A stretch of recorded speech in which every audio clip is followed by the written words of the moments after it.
We're not dealing with that, but we have wet weather and the potential down the line for the West Coast to see some heavy rain. We're going to show you that when it comes to the pattern. This is what it looked like today.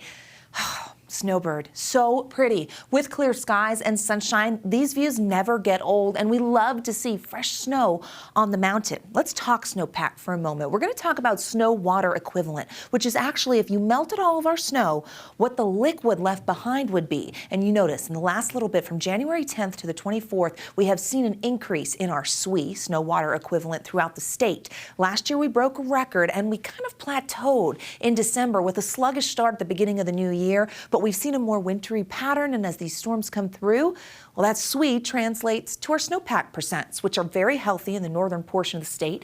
We're sitting at 102% of average statewide, and our last storm, which heavily favored southern and central Utah, did bring up snowpack percents in the southwest desert and south central portion of the state, now sitting at 75 and 74%. Before those storms, we were in the about 60% range in the red. So we don't love to see that. So the increase, much appreciated, Mother Nature. That active pattern will keep our snowpack percents high. Great web submission coming from over in South Jordan, the cloud cover out there today, and then clearing. And we cleared because of the building high pressure. Satellite radar shows quiet conditions with a more northerly flow, keeping us close to average when it comes to our temperatures. A few more clouds over to the west, in the west desert and towards Elko and Ely, but we're going to keep moisture out of the area. 45 for that high today in Salt Lake City.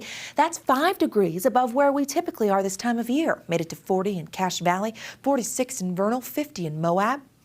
Only hit the 30s in Cedar City with fresh snow on the ground in mid-50s. Down the road in St. George, go 45 more minutes on I-15 and you had a little bit of warmth. We are going to see a warming trend.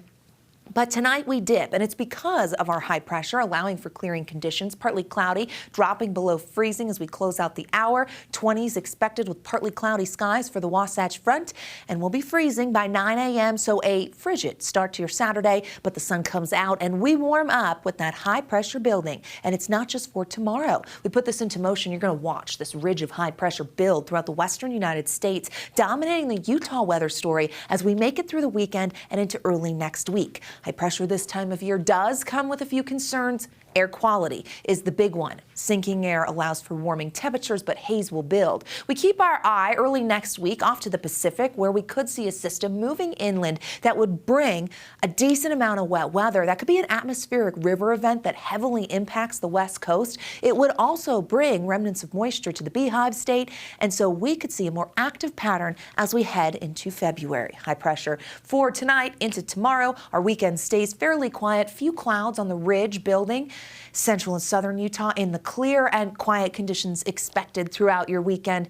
You'll get some sunshine, and the higher elevations will warm steadily each day with a gradual increase in those daytime highs. Air quality hitting particulate matter that will be elevated in the moderate category in eastern Utah tomorrow. Forecast to see that for part of the Wasatch Front and in Box Elder County. As we look at the long range 6 to 10 day, it kind of lines up with that upper level futurecast, bringing in above average chances of moisture for the beginning of February. The temperature outlook keeps us above average with temperatures, meaning warmer conditions. Could be a valley rain, mountain snow event. We're so far out, we're going to see how that storm evolves and what it means for the Beehive State, but a long range view there if you're making plans. 30s and 40s for tomorrow. If you're ready for your Saturday, hey, who isn't? Dry skies, 40s and 50s, 55 in St. George, where you're going to see the next 7 days bringing us into the 60s down south. I love that, Washington County. I love that for you, especially after very unsettled conditions throughout the week and all that wet weather. Haze building for the Wasatch Front,